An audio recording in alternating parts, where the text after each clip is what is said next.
अस्सलाम वालेकुम friends. Drama serial दिल ही तो है कि आने वाले एपिसोड में हम देखेंगे कि एक तरफ सबरीना मोहित की काउंसलिंग करके इसको ट्रीटमेंट जारी रखने पे आमादा करती है और ख़ुद भी मोहित के साथ उसे चलने में मदद करती है, और दूसरी तरफ अबीरा का ज़्यादा वक्त हारून के साथ घूमने फिरने में गुजरता है और वो हारून के साथ बाहर जाकर अपना टाइम इंजॉय करती है, और हारून भी ज़्यादा से ज़्यादा टाइम अबीरा के साथ गुजारता है क्योंकि वो चाहता है कि अपनी मोहब्बत से अबीरा के दिल और दिमाग से मोहित का नक्श तक मिटा दे। और जब अबीरा हारून से मिलकर वापस आती है और अपनी उंगली में पड़ी मंगनी की अंगूठी को देखकर मुस्कुराती है, मगर जब इसकी नज़र लॉन में मोहित और सबरीना पे पड़ती है तो इन दोनों को एक साथ देखकर वो जलन और हसद का शिकार हो जाती है और जानबूझकर मासूम बनने की अदाकारी करते हुए मोहित को बहुत आस भरी नज़रों से देखकर उसको ये एहसास दिलाएगी कि मोहित की बेवफाई की वजह से वो आज मोहित से बहुत दूर हो गई है, और वो मोहित को एक बार फिर गुस्सा दिलाने में कामयाब हो जाएगी और ख़ुद भी घर के अंदर जाकर अपना गुस्सा अपनी माँ पे निकालेगी। और अबीरा को देखकर मोहित को फिर से अबीरा और हारून का बेवफाई का इल्ज़ाम याद आता है और वो अपने एक्सरसाइज बंद करके अपने कमरे में जाता है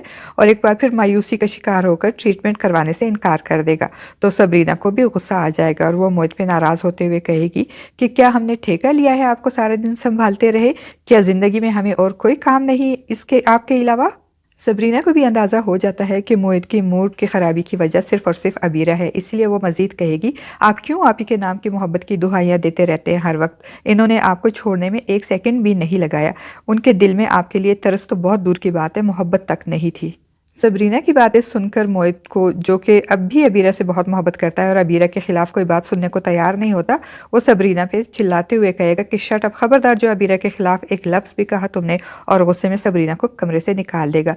और फ्रेंड्स, दूसरी तरफ कलसूम बहुत चालाकी से सरमद की अम्मी को सरमद की डिप्रेशन में सिगरेट पीने की बात बताकर उनको सरमद की दूसरी शादी पर रजामंद कर लेती हैं, और फिर अपने बेटे की सेहत और ज़िंदगी की खातिर सरमद की अम्मी खावर साहब से सरमद के लिए शानजे के रिश्ते की बात करते हुए कहेंगी कि मैं अपने बेटे सरमद के लिए शानजे का हाथ मांगने आई हूँ, और इनकी बात सुनकर कलसूम और शानजे की खुशी का कोई ठिकाना ही नहीं रहेगा, क्योंकि इनकी तो सारी चालें ही कामयाब हो जाती हैं। और शानजे खुशी से झूमती हुई सरमद को जाकर ये खबर सुनाते हुए कहेगी कि मेरी लाइफ की सबसे बड़ी ख्वाहिश पूरी हो रही है, मगर सरमद को शानजे की बात सुनकर कोई खुशी नहीं होती और वो बेरुखी से मुंह मोड़ लेता है और फिर अपनी अम्मी के पास जाकर इन पे नाराज़ होते हुए कहेगा, ये क्या कर दिया आपने अम्मी, बात करने से पहले कम से कम मुझसे पूछ तो लिया होता, मैंने कभी शानजे को इस नज़र से नहीं देखा और ना ही देख सकूंगा। तो सरमद की अम्मी भी गुस्से में सरमद से कहेंगी कि मैं रिश्ता पक्का कर आई हूँ और अब मैं अपनी बात से फिरूंगी नहीं, और अब तो मजबूरन सरमद को अपनी अम्मी की बात का पास रखना पड़ेगा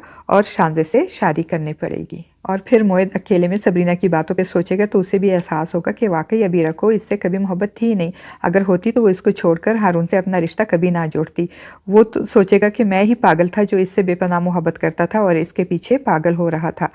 और फिर मोहित दिल जमाई से अपना इलाज और एक्सरसाइज करके इस माजूरी से निजात हासिल करने की कोशिश करेगा। फ्रेंड्स, आपके ख्याल में क्या मोहित अपनी इस कोशिश में कामयाब हो जाएगा? अपनी राय का इज़हार कमेंट बॉक्स में ज़रूर कीजिएगा।